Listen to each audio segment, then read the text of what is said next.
أعوذ بالله من الشيطان الرحمن الرحيم. الحمد لله رب العالمين، والصلاة والسلام على سيد المرسلين وعلى آله وصحبه أجمعين.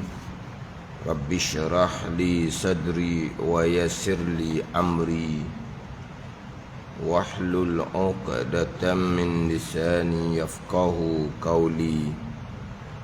سبحانك لا علم لنا إلا ما علمتنا إنك أنت العليم الحكيم. ولا حول ولا قوة إلا بالله العلي العظيم. Kitab Minhajul Abidin, muka surat 10. Muka surat 10, baris yang ke-18 daripada atas. Baris yang ke-18 daripada atas. Qala al-muallifu rahimahullahu ta'ala wa nafa'ana bi'ulumihi amin. Keenam daripada 7 aqabah di dalam kitab Minhajul Abidin dinamakan Aqabatul Qawadih. Ketujuh daripada 7 aqabah dalam kitab Minhajul Abidin dinamakan Aqabatul Hamdi Wasyukri. Keenam daripada 7 aqabah dalam kitab Minhajul Abidin dinamakan Aqabatul Qawadih. Qawadih ni yang mencedera, yang mencacatkan amal ibadah dengan riak dan ujub. Di aqabah yang keenam. Ini dalam kitab Minhajul Abidin, sebagaimana kita maklum, terlebih dahulu Imam Ghazali rahimahullah mendatangkan ketujuh aqabah secara ringkas, kemudian didatangkan satu-satu secara tafsil akan 7 aqabah. Dimulai di bawah tu al-aqabatul ula wa hiya aqabatul ilmi, di bawah tu. Bermula aqabah yang pertama itu iaitu dinamakan aqabatul ilmi. Dia akan perinci satu-satu aqabah daripada 7 aqabah, 7 bonggok, 7 peringkat di dalam kitab Minhajul Abidin. Hak minggu lepasnya aqabatul bawais. Aqabah yang kelima aqabatul bawais.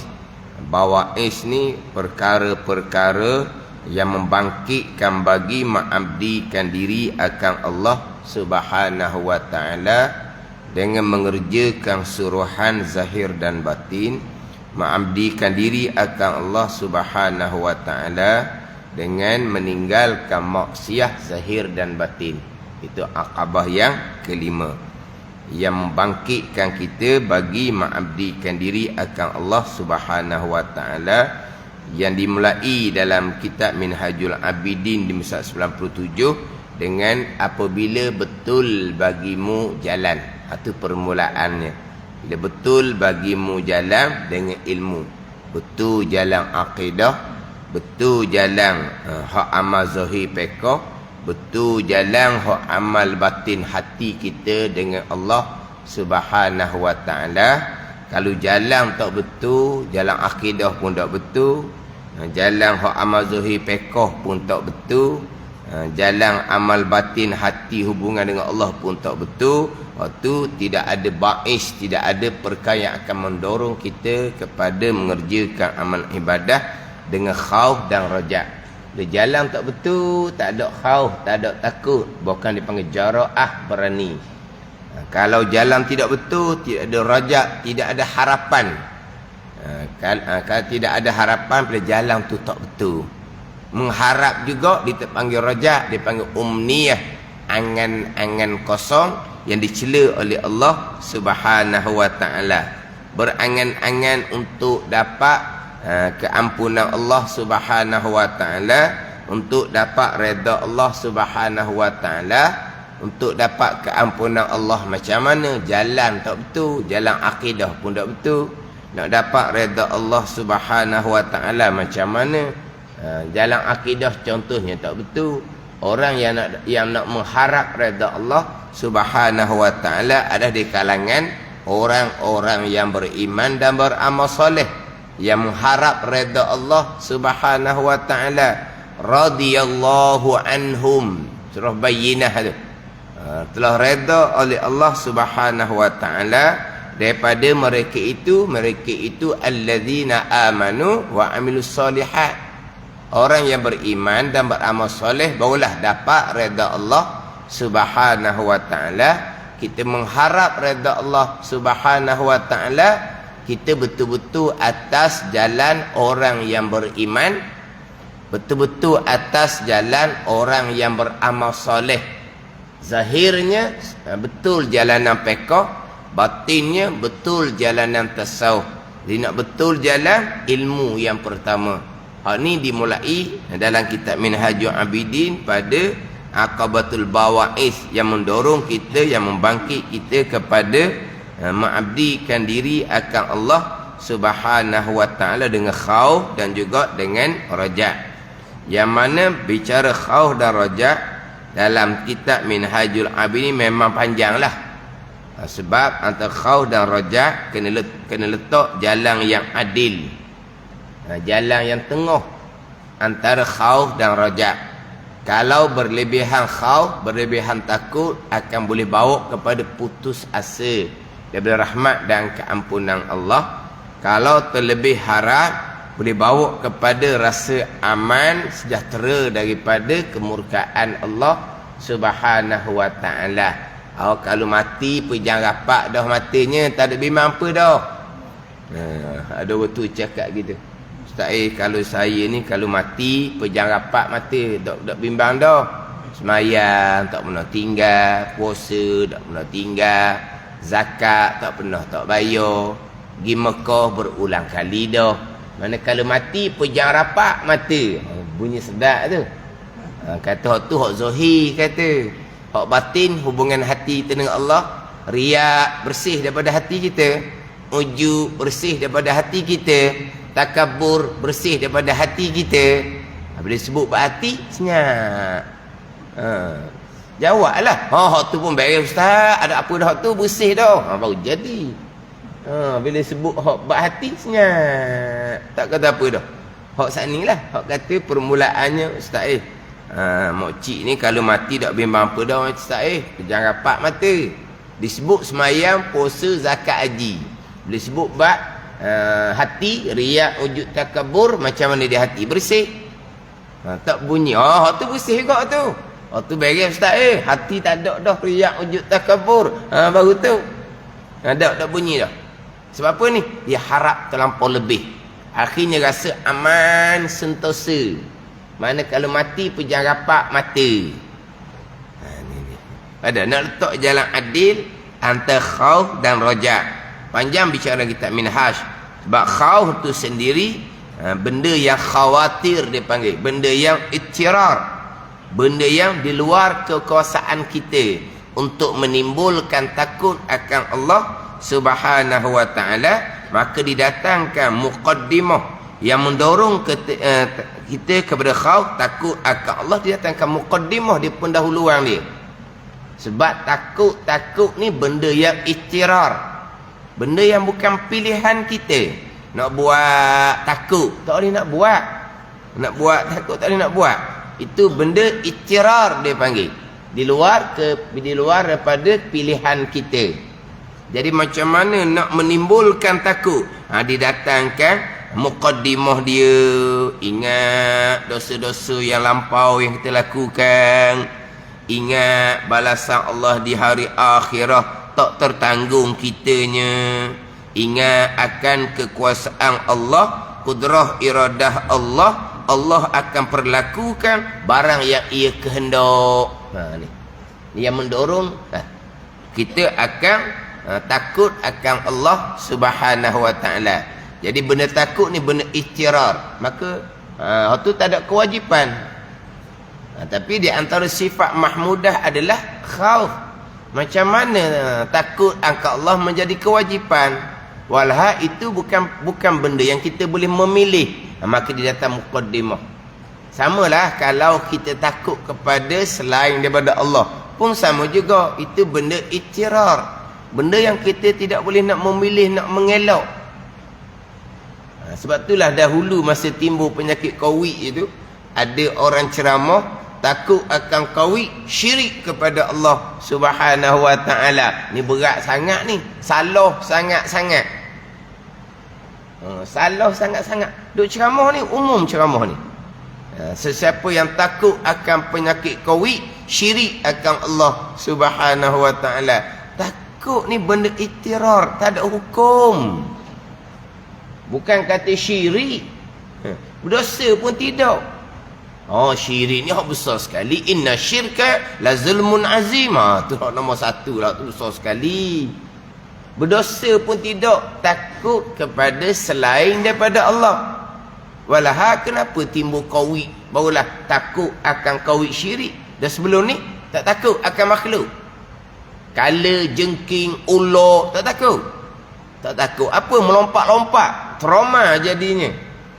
Kejut jadinya. Tak takut panggil tu. Takut akan apa tu? Takut akan makhluk. Dah syirik. Kan pelik tu. Tambahan pula, takut ni benda ittirar. Benda bukan benda ikhtiari. Tak ada hukum. Tak boleh nak buat berani. Cuba tanya orang perempuan. Orang perempuan. Kalau umum begitulah. Orang perempuan yang penakut. Ada orang perempuan yang berani. Suami yang penakut ada. Ada bunyi apa-apa, isteri ke hadapan, suami turut belakang. Ada kisah tu. Tu tukar posisi orang panggil. Ada apa-apa, suami isteri pergi dulu, pergi cari tengok, suami turut belakang. Kata tukar. Biasa kau perempuan yang penakut. Takut akan apa tu? Takut akan orang jahat. Makhluk tak boleh bekat. Takut akan apa tu? Takut begitulah, takut beginilah, takut begitu. Tu makhluk belaka. Takut akan Allah. Jangan takut pada makhluk. Syirik. Jauh sangat tu. Salah sangat. Boleh tak nak buat? Buat berani. Jangan buat takut. Tak boleh nak buat ni. Tak boleh nak buat. Dia panggil benda ittirar. Benda yang bukan pilihan kita. Bukan kata syirik, salah pun tidak, berdosa pun tidak. Tiba-tiba takut akan COVID, syirik kepada Allah. Memang kita kata kalau cakap kasar kok, jahil sangatlah. Tu ceramah tu dalam ceramah masa tu. Masa mula-mula timbul COVID.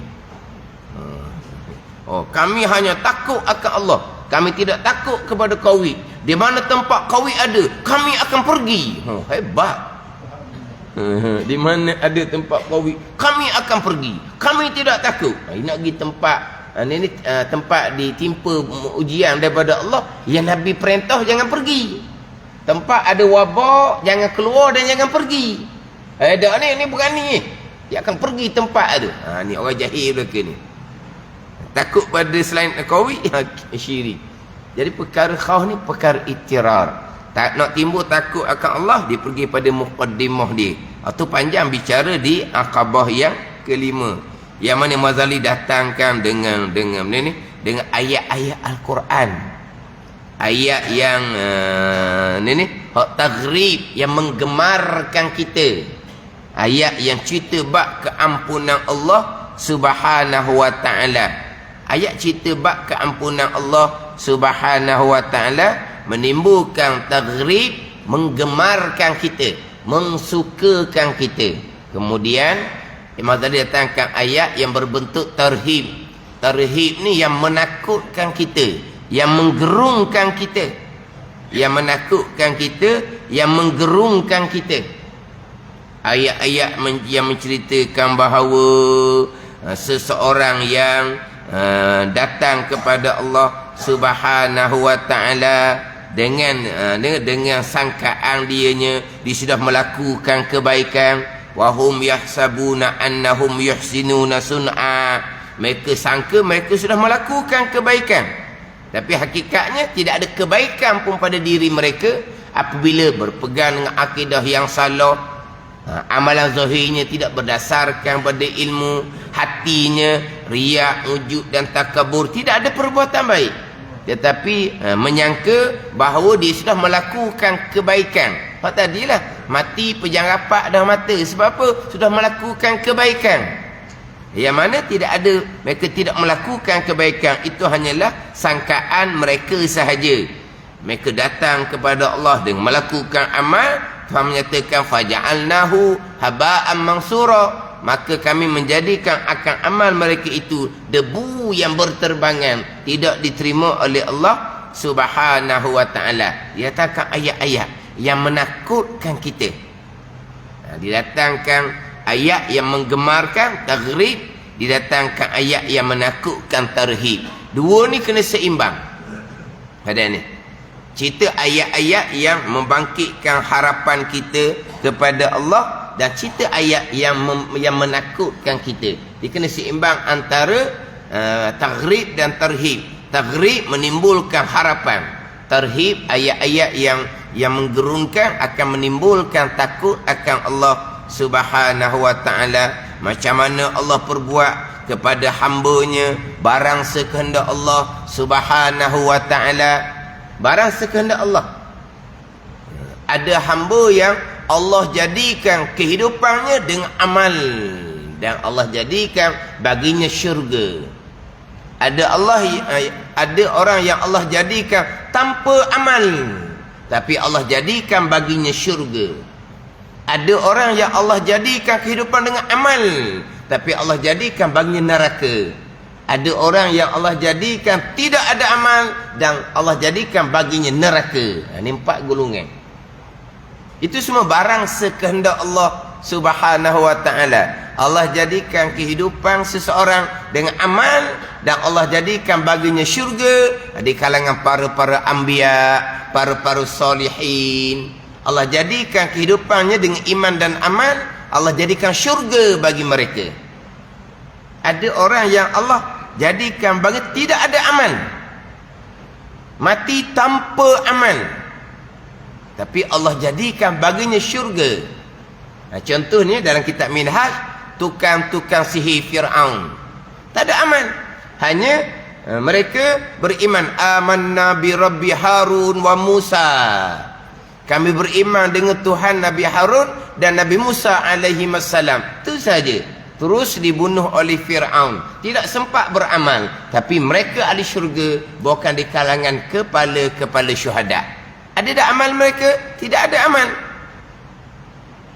Bukan dalam kehidupan mereka ada tukang sihir kepada raja yang zalim, iaitu Fir'aun. Jadi tukang sihir ni bukan kata bertuhankan pada Fir'aun.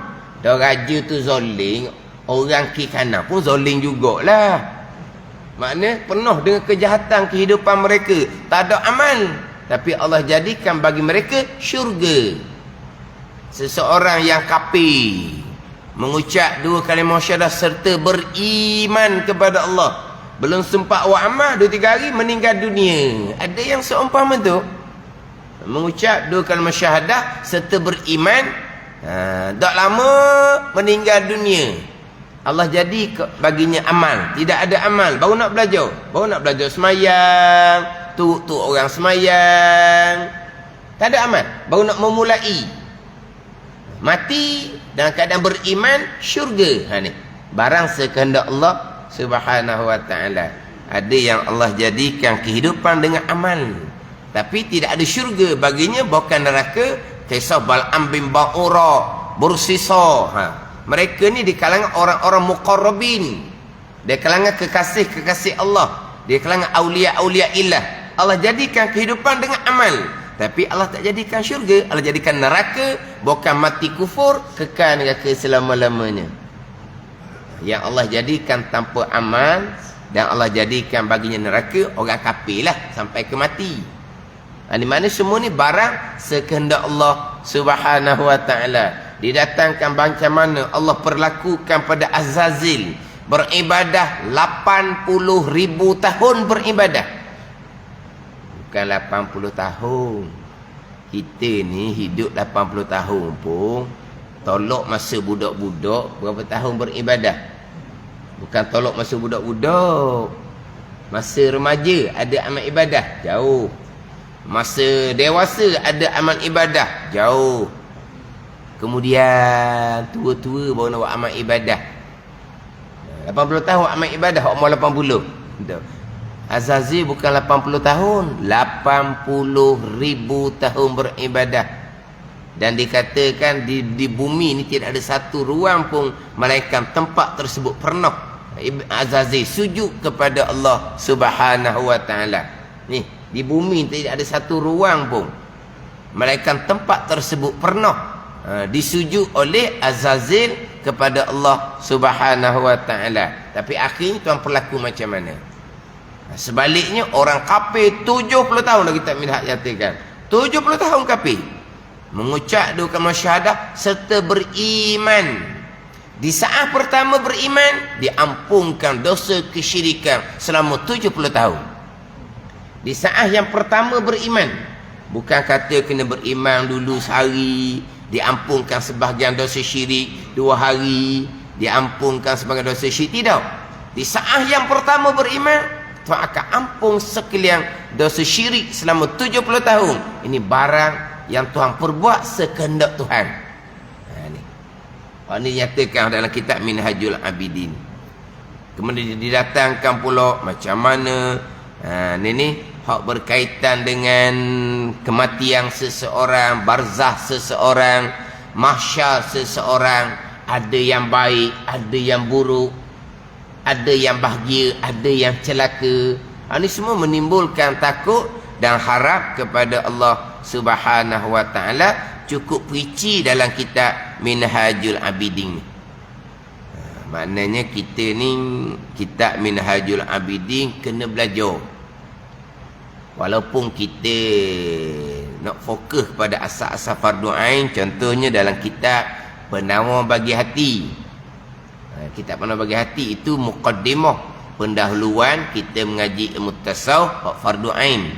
Tapi dia punya cara praktik dia susunan comel dalam kitab Minhajul Abidin. Dan kita kalau kita bicara dalam kitab Penawar Bagi Hati, sifat mahmudah yang kedua, khauf, takut akan Allah. Kemudian di tajuk khauf tu didatangkan raja, harap akan Allah Subhanahu wa taala. Tapi tidaklah terperinci sebagaimana dalam kitab Minhajul Abidin. Makna kitab Minhaj ni kita kena belajar. Ambil daripada awal, kemudian hak di tengah. Saya hak awalnya di sinilah. Baru nak masuk di bawah tu akabah yang pertama, akabah ilmu. Yang di tengah dahnya di masjid Belada Kolam, hak duha esok hari. Hak tu di muka 100 lebih dah lah. Hak tu duk bicara bab akabatul bawais, akabah yang kelima, yang membangkit, yang mendorong kita kepada mengabdikan diri akan Allah dengan khauf dan raja. Itu mustaq 100 lebih. Belas tahun dah. Belas tahun. Berapa belas tahun tak tahulah, belas tahun dah. Di masjid Belada Kolam, hak kitab Minhajul Abidin. Hak awalnya di sini, hak pertengahannya di Belada Kolam. Biar kita ada kitab Minhajul Abidin. Macam ni mazali susun perjalanan pengamdian diri kepada Allah Subhanahu wa taala, susunan akabah ilmunya macam mana? Susunan akabah taubahnya macam mana? Kalau dosa dengan anak Adam, macam mana nak selesaikan dosa dengan anak Adam? Sebab seseorang anak Adam tu sudah tak ada dah dianya, mati dah dianya. Oh, kita masa dia hidup, kita habis umpak dia, fitnah dia, buat zalim ke dia. Tapi dia sudah mati. Jadi macam mana kita nak bertaubat? Kalau dalam bab harta, orang yang sudah mati, kita tipu harta dia, kita wajib pulangkan kepada warasah dia, pulang kepada anak cucu dia. Sebab anak cucu dia yang berhak menerima peninggalan hak si mati. Kalau kita ada salah dalam bab harta. Tapi kalau bukan salah dalam bab harta, mengumpat, memfitnah apa semua, macam mana kita nak bertaubat kepada Allah? Dia sudah mati. Dia sudah mati, nak minta maaf macam mana? Ke nak pergi kubur, peluk batu nisan, minta maaf? Tu jadi sasar dah gitu. Sasau dia panggil. Jadi mering dia tu. Macam mana jalan nak bertaubat? Dan kita minat dia perinci satu. Memang kita banyak kesalahan dalam bab harta dengan orang ramai contohnya. Tapi kita memang tak mampu nak selesaikan. Sebab sekarang ni makan minum pun ihsan orang yang we makan minum. Lepas tu nak ganti harta benda orang yang kita ni tipu masa dahulu. Tak ada harapan lah kitanya. Macam mana jalan nak bertaubat? Ini disusunan comel hak dalam kitab Minhajul Abidin ni. Bicara bab akabah yang ketiga, awaik, zuhudnya macam mana, uzlahnya macam mana, kemudian dengan bab nafsunya macam mana, nak hadapi dengan takwa. Panjang. Jadi makna dalam kitab Minhaj ni, kalau kita kata praktikal ilmu, beramal, nak beramal dengan ilmu tu macam mana. Contoh di Aqabatul Qawadih yang mencederakan akan amal ibadah dengan riak dan ujub. Nak hadapi macam mana? Hadapi riak dengan keikhlasan, hadapi ujub dengan ingat akan nikmat daripada Allah. Ujub dengan ilmu tu nikmat daripada Allah, bukan hak kita hakikinya. Amal tu nikmat daripada Allah, bukan hak kita pun hakikinya. Hakiki kitanya la haula wala quwata illa billah. Tak ada daya upaya kitanya, hak Tuhan belaka.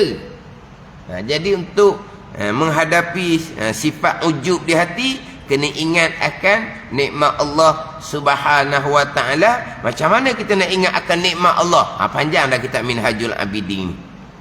Pembicara ikhlas panjang dah kitab Minhajul Abidin ni.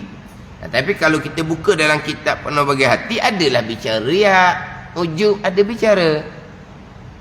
Ada bicara bab keikhlasan dalam kitab Penuh Bagi Hati. Itu sebagai mukaddimah. Sebagai mukaddimah pendahuluan kita belajar ilmu tasawuf pada ain bernama Bagi Hati. Minhajul Abidin ni dinaik peringkat yang kedua.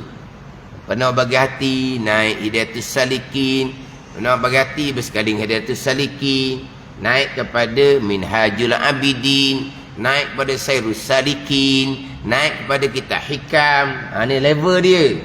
Ni naik pada kitab Hikam, kitab Penuh Bagi Hati pun tak belajar lagi. Naik pada kitab Hikam, Minhajul Abidin pun tak belajar lagi. Tu orang panggil lopak. Tu lopak, tak kena darjah orang panggil. Belajar ilmu dunia ikut darjah. Darjah 1, darjah 2, darjah 3, tingkatan 1, tingkatan 2, tingkatan 3. Ada darjah tingkatan. Ilmu agama tak ada darjah, tak ada tingkatan. Dia nak lopak je. Ni belajar dengan siapa ni? Kita Hikam dengan guru yang tidak mursyid. Dia ajar kita Hikam, bukan kata kitab Penuh Bagi Hati ke Minhajul Abidin ke, kitab tauhid pun tak ada di tempat tersebut. Kitab fiqh fardu ain pun tak ada di tempat tersebut. Tu gila pak ambil kitab Hikam contohnya. Fahamlah itu bukan guru yang mursyid, bukan guru yang cerdik, bukan guru yang sebenar. Sebab dia ada darajah, tingkatan ilmu ada. Umur tak ada. Umur muda ke, umur tua ke, warga emah ke, warga apa tak kira lah. Dia tak ada, umur tak ada. Tapi darajah tingkatan ilmu ada. Ada ni. Contohlah, orang baru nak mengaji Quran, Iqra' 1, Iqra' 2. Umur berapa? Baru nak mengaji Quran. Umur 10 ke, umur 20 ke, umur 50-60 ke. Iqra' 1 lah. Allah ni tak kira dah. Cucu habis dah Iqra', dah tak kira tak belajar lagi. Tak kira lah mula Iqra'nya. Tua dah. Tak. Umur tak ada kiraan. Tapi darajah tingkatan ilmu ada kiraan. Pada ni. Kita orang tua dah ni. Dah tua dah. Tua tu umur. Hak kecuk tu kulit. Hak lembak tu akal. Ilmu tak ada. Ilmu tahap budak-budak. Kena belajar tahap budak-budak lah. Tahap budak-budak. Belajar ABC semula lah kita kata. Belajar ABC semula. Belajar fardu ain. Permulaan. Kenapa tak ajar fardu ain? Duk mengajar tafsir hadis. Orang tua-tua. Dah orang tua-tua, ajar fardu ain lah. Kan pelik tu. Ini semua bukan guru yang mursyid belakang ni. Bukan guru yang sebenar, dia tak reti nak letak ilmu. Ada kata minat disusun molek ah. Maknanya darajah tingkatan ilmu ada. Umur tak ada kaitan. Macam orang sekolah zaman itulah. Bukan macam sekolah zaman sekarang. Kalau zaman sekarang ni setahun naik. Baca dok anda lagi. Setahun naik. Siapa jeneng? Baca dok anda lagi. Lepas tu duk kelah hujung tu. Cikgu budak ajar mana? Tapi kalau ada nak kerja apa-apa, nak akad meja ke, nak akad kursi ke, panggil puak tu lah. Nombor 1 dia rajin. Kalau buat kerja lah dia rajin. Nak akad kursi meja lah, panggil tu. Lepas tu cikgu ajar, nak ajar macam mana baca budak anda. Tapi dia jeneng. Mana hak sekarang. Orang sekolah zaman itu, dia tak kira lagi tak boleh naik darjah, tak boleh naik darjah. Tua situlah. Kerana orang zaman dulu. Ni tengok cerita orang lah. Mana nak naik darjah, ilmu biar padang tahap dengan darjah. Lepas tu umur dia tua, dia kira umur. Dia tak kira umur, dia kira darajah ilmu tu. Umur dia tak kira. Tu zaman dulu. Sama sekarang dia tak kira. Naik darjah. Baca dah anda. Kena jaga hok bab darjah tingkatan ilmu.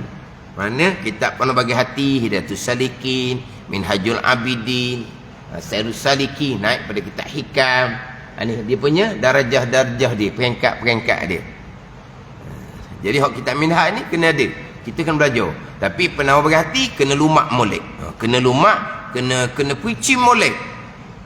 Satu-satu pembicaraan, sifat kecelaan dan juga sifat kepujian. Jadi hak kawadih ni yang mencedera, yang mencacat amal dengan riak dan ujub. Nak hadapi riak dengan keikhlasan, nak hadapi ujub dengan zikrul minnah dia panggil. Ingat akan nikmat daripada Allah. Ilmu amal adalah nikmat daripada Allah Subhanahu wa ta'ala. Ketujuhnya dinamakan Aqabatul Hamdi wa Syukri. Itu dahulu panjang dah. Bicara Aqabatul Hamdi wa Syukri. Ini segelintir yang dipilih oleh Allah Subhanahu wa ta'ala naik maqam muqarrabin. Di Aqabah yang ketujuh, Aqabatul Hamdi wa Syukri. Kemudian kata Imam Ghazali, dan dengan sempurna sekaliannya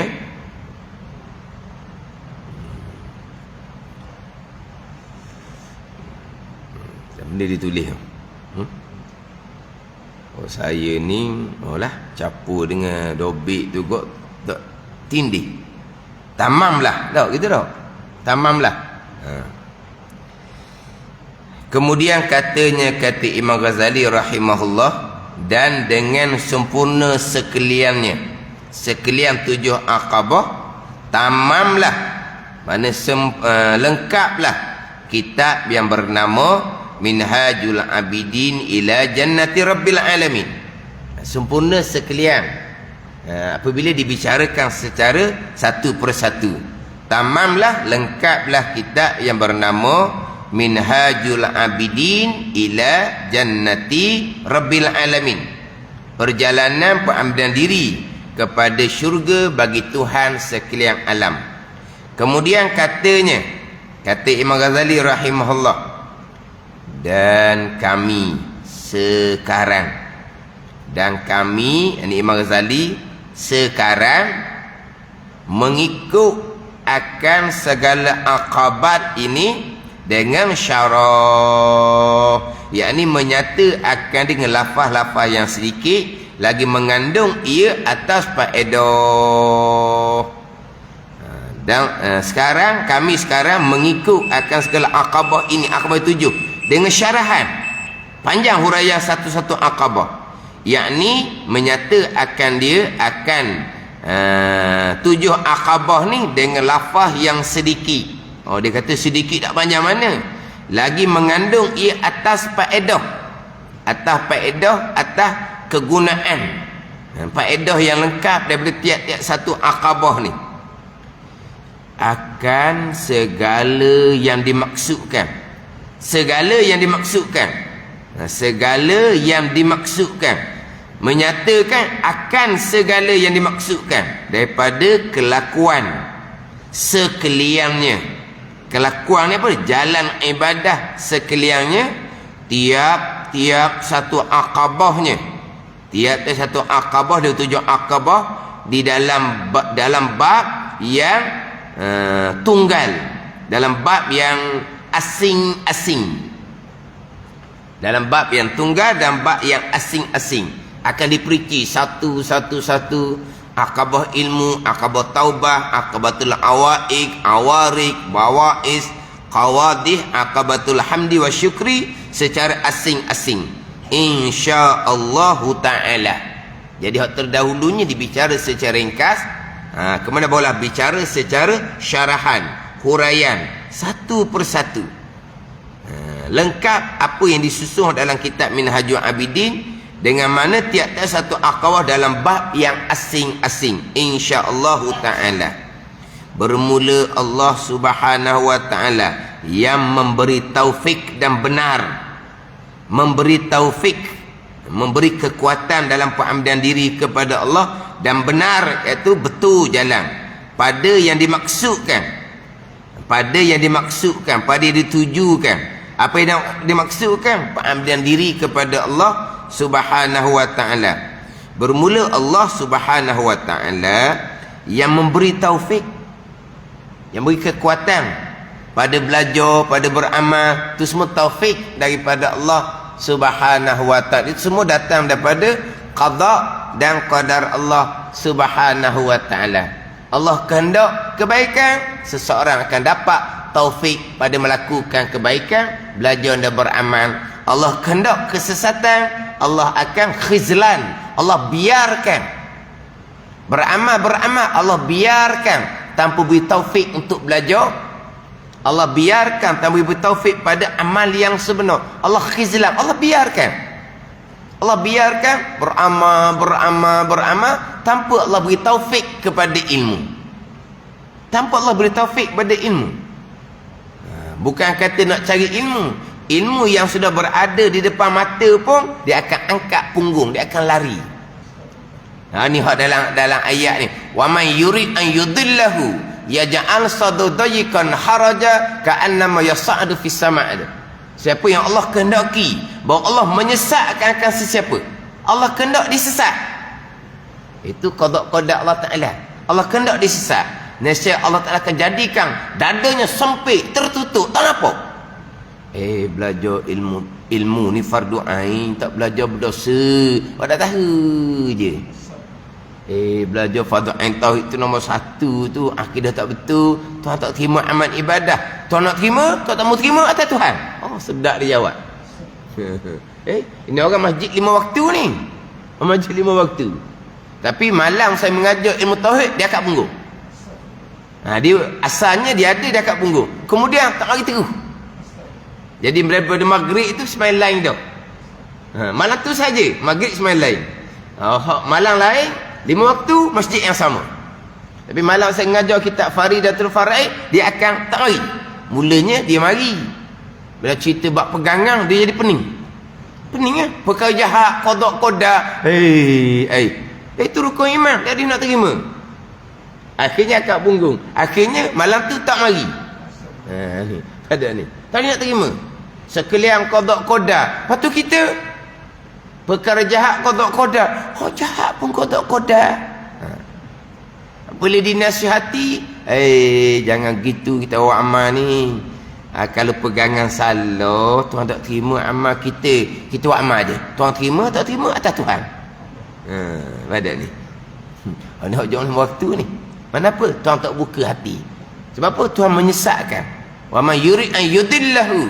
Dan siapa yang menghendaki Allah bahawa Allah menyesatkan, Allah akan jadikan dah hatinya dahnya sempit, tak terbuka pun. Nasihat macam mana pun tak peduli. Ilmu tauhid, ilmu akidah tak peduli. Kalau Tuhan khizlan, Tuhan biarkan tanpa taufik.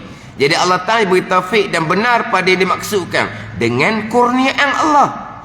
Bukan kewajipan bagi Allah, kurniaan Allah.